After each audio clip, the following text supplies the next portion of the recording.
We can start with the central piece, the VHS video system. And one of the questions I would like to ask you is, like, you play with the spectator's expectation, it seems like, and maybe you can explain why you've been doing that and the way you've been challenging the spectator's resistance, as well as your mother is challenging your own resistance in the film. Yeah, actually there was a much shorter version of this because I was maybe too shy, and then someone really pushed it, like, no, you should really actually use the full footage. And and it's a very fragile film at the same time, because it's very informal and it's very intimate. But yes, it's exactly what you described, on a certain extent. The talk where I have with my mom, it's actually addressing those images, and at the same, which is an unfinished work. She never showed it. She was in art school back then, as it said in the film, and then I was like, yes, to be faithful to it, even if it's not an accomplished thing, I should just include it in its full length, and then to maybe just put on that pressure on you as well that I had been put on while I was a kid, and also to respect my mom's first idea, even if it's something that she thought it had failed somehow. But back then I think she was experimenting with a lot of video art, and that's how I kind of was brought up somehow, just she was going through art school, I was just, being taken to school with her, and it really shaped our relation in terms of we do really look like sisters somehow. And I've heard people talking about the film like she could be my older sister and our mom is gone, or maybe I even heard things like, was she your girlfriend or something, and which is even more far-fetched, but And can you maybe tell us how you discovered those tapes and how you felt, whether you remembered?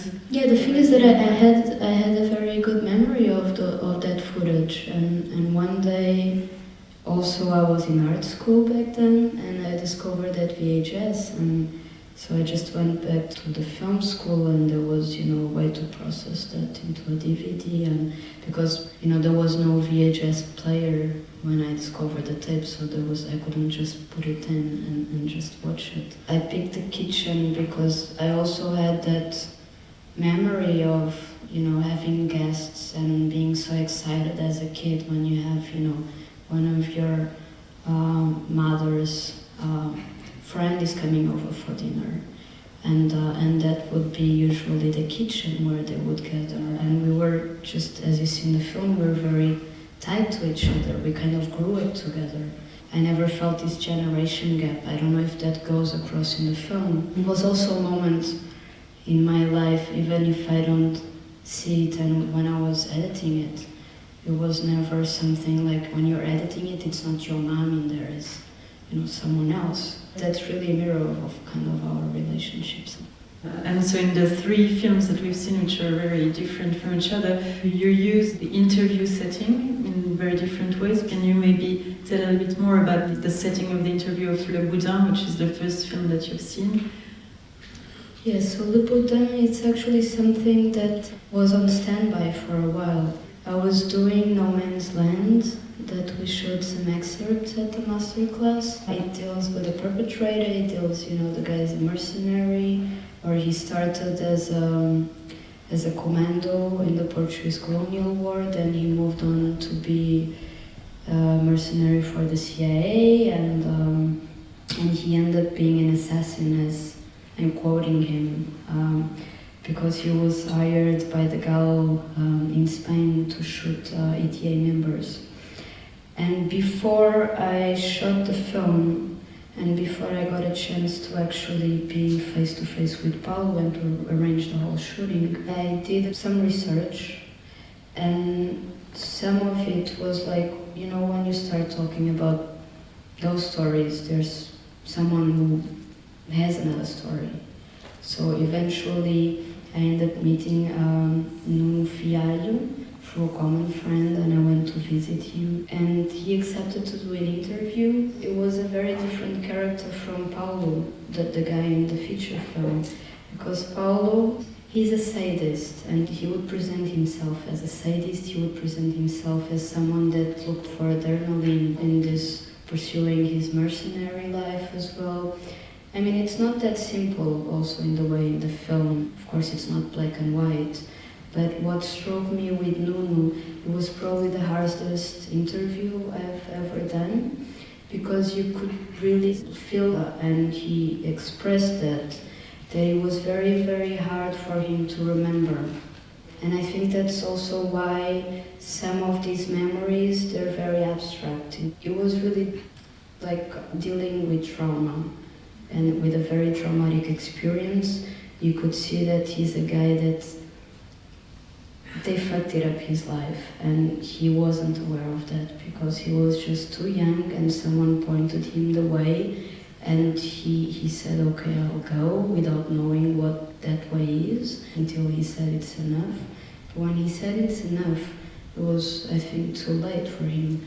And when we recorded that, he was only 38 years old, on a wheelchair, and he had a stroke, so actually the voice that we hear, there's no effect, it's really his own voice. I was living in Berlin because I had a fellowship back then, and there was, just a couple of bucks for a project, and I said, okay, maybe there's my chance to actually do something.